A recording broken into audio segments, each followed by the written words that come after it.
I hope so. Our next speaker is on the strategic relationships pathway. Jennifer has not always been the fashionista you all know and love her as now. In fact, there are many embarrassing style choices in her background. Tonight, though, instead of reliving those failures, she's going to tell you how her fashion mentor helps turn things around, empowering her to discover the 4 keys to not only great style, but a great life. Jennifer Sabin, color, pattern, texture, and shine. Color, pattern, texture, and shine. Jennifer Sabin.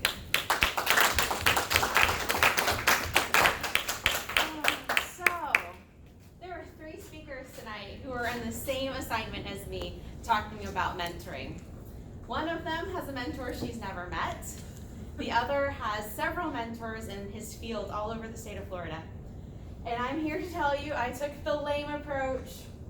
I have no mentor in my life. I've never been mentored by anyone. And that made me really sad when I was going through the course material. But I still have to talk about something I've learned as someone's protege. So I dug deep and I thought about what's happening in my life right now, and I'm going to talk to you about fashion. I know that's an unlikely choice for a nerd like me, but there's some exciting things happening. First of all, who knows what today's date is? Monday. October 7th. Today is day 7. Did you know that I have worn this dress 7 days in a row? And I will wear it again every day until the end of the month. That's 31 days, one dress. Okay, that sounds crazy. It's called the October Dress Project, and the idea is to help the women who participate connect with simplicity, minimalism, and creativity. And so I want to tie in what's happening in my life right now with the 4 fashion tips I learned from Stacy of what not to wear. First of all, let's talk about color.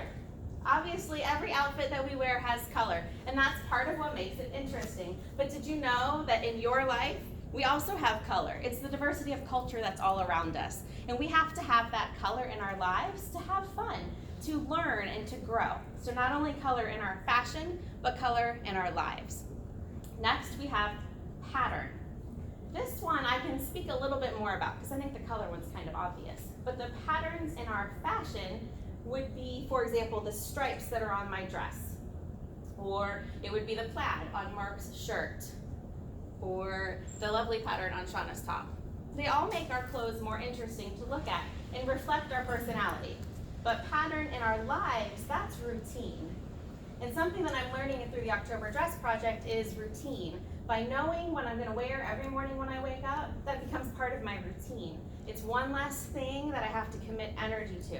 It goes to saving time and not wasting time on fashion choices because I know what I'm going to do. So we've got simplicity in that pattern as well. Another thing I find really interesting about fashion and routine is some of the most successful people in the world wear a uniform.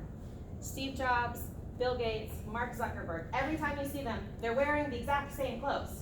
And now several years ago, my husband started doing that. He wears the same, he has like 3 pairs of the same pants, and he has 8 of the same shirt, and he wears the same thing every day. And once a year, maybe once every year and a half, he gets a new shirt, because you wear them out after a while. Fashion really isn't made to last. So that routine, both in fashion and in life, helps us become more successful. Whether your routine is what you wear, or knowing when you wake up every morning, you go to the bathroom, you brush your teeth, you wash your face, you take a shower, you get dressed. Like having that routine and not having to think about it every day makes a difference in how successful you can become. So we've got color, pattern, texture. Now, as I try to think about how to convey the idea of texture and fashion to our lives, I got to think about one of the differences between my husband and I. I have feelings. Oh, I have so many feelings. I can cry at the drop of a hat, or I can be ecstatic and happy. It doesn't really matter. Like I can feel all the things. And so I think texture is our feelings that we have. And some of us, we might have a little bit too much texture in some contexts, but then there are others that need more texture in their lives. Whether even if it's an internal, like acknowledge the feelings, or it's an external, share the feelings. We have to have that texture. So don't be afraid to feel because it's important with what we do. And then 4th is our shine. Now you can see shine. I've got a little bit of, jewelry on. I did have 2 earrings on, but somewhere in the course of the day, this one disappeared, and I don't know what happened to it. But that's our shine. It's that little special piece of the outfit that kind of like polishes it off. It's the frosting, as you will, if you're a woman who wears jewelry. But in our lives, that shine is what makes you special. It's your smile, or the way you turn your head when your kid calls your name. It could be a special skill that you have, something that you're particularly good at that no one else in your circle can do. And without that shine, your life is dull. Obviously, shine, dull, they kind of go opposites. But if you don't have the shine in your life, it will be a dull life. And you will not be presenting to the world the best that you have inside of you.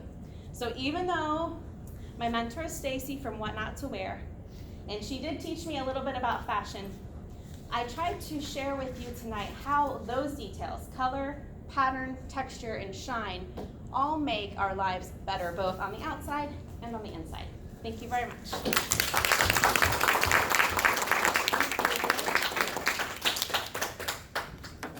Yeah, 1 more minute.